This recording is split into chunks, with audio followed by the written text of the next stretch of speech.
Tahukah kamu apakah makanan yang halal? Makanan halal adalah makanan yang dibolehkan syariat Islam untuk dikonsumsi, kecuali ada nas Al-Quran atau hadis yang mengharamkannya. Dengan kata lain, bahwa semua makanan, baik berupa tumbuh-tumbuhan, buah-buahan, binatang, dan lain-lain, pada dasarnya adalah makanan halal dan baik, sampai ada dalil yang menyebutkan bahwa makanan tersebut haram hukumnya untuk dikonsumsi. Allah Subhanahu wa Ta'ala berfirman, "Dan makanlah makanan yang halal lagi baik dari apa yang Allah telah rezekikan kepadamu, dan bertakwalah kepada Allah yang kamu beriman kepadanya." Quran Surah Al-Maidah ayat 88. Makanan dan minuman yang dikonsumsi oleh seorang muslim hendaknya memenuhi dua syarat, yaitu: pertama, makanan dan minuman harus halal. Halalnya suatu makanan atau minuman harus meliputi tiga hal, yaitu halal karena zatnya, halal cara mendapatkannya, dan halal karena proses atau cara pengolahannya. Kedua, makanan dan minuman harus thayyib, artinya baik bagi tubuh dan kesehatan. Makanan yang membahayakan kesehatan, misalnya mengandung formalin, mengandung pewarna untuk tekstil, makanan berlemak yang berlebihan, dan lain-lain dikatakan tidak thayyib. Atau semua makanan yang tidak memberi mudarat, tidak membahayakan kesehatan jasmani, dan tidak merusak akal, moral, dan akidah. Selanjutnya, ada beberapa manfaat yang akan kita dapatkan apabila kita mengkonsumsi makanan dan minuman yang halal. Yang pertama, mendapat ridha Allah Subhanahu wa Ta'ala. Yang kedua, menjadi sumber tenaga atau energi positif. Yang ketiga, terjaga kesehatannya karena setiap makanan dan minuman yang telah dikonsumsi bergizi dan baik untuk kesehatan tubuh. Yang keempat, menjaga akal dan hati seseorang. Yang kelima, rezeki yang diperolehnya membawa barokah dunia dan akhirat.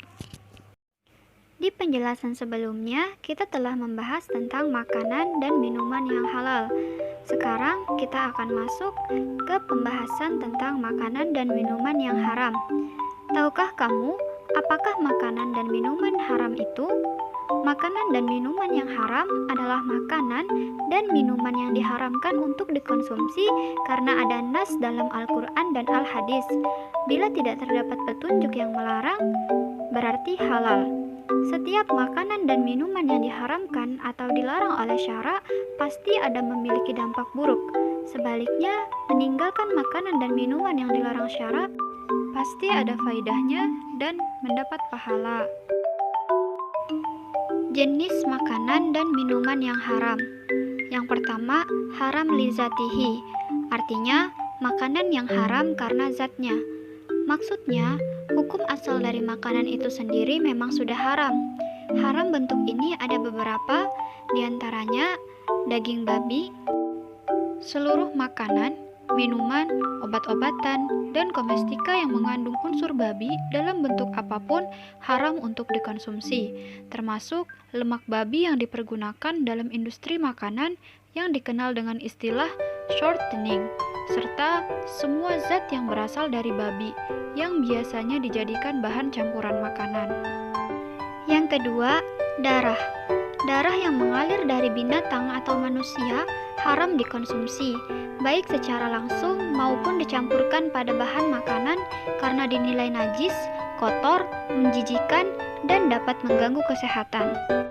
Yang ketiga, khamar. Khamar dapat dianalogikan dengannya semua makanan dan minuman yang bisa menimbulkan mudarat dan merusak badan, akal, jiwa, moral, dan akidah. Misalnya, narkoba dengan seluruh jenis dan macamnya. Kedua, haram li ghairihi, artinya makanan yang haram karena faktor eksternal. Maksudnya, hukum asal makanan itu sendiri adalah halal, akan tetapi dia berubah menjadi haram karena adanya sebab yang tidak berkaitan dengan makanan tersebut. Haram bentuk ini ada beberapa di antaranya: bangkai, yaitu semua binatang yang mati tanpa penyembelihan yang syar'i dan juga bukan hasil perburuan. Jenis-jenis bangkai yang haram yaitu 1. Al-Munhanikah, yaitu binatang yang mati karena tercekik. Al-Mauquzah, yaitu binatang yang mati karena terkena pukulan keras. Al-Mutaraddiyah, yaitu binatang yang mati karena jatuh dari tempat yang tinggi. An-Natihah, yaitu binatang yang mati karena ditanduk oleh binatang lainnya. Binatang yang mati karena dimangsa oleh binatang buas. Semua binatang yang mati tanpa penyembelihan seperti disetrum. Semua binatang yang disembelih dengan sengaja tidak membaca basmalah. Dan semua hewan yang disembelih untuk selain Allah walaupun dengan membaca basmalah. Thanks for watching and see you next time.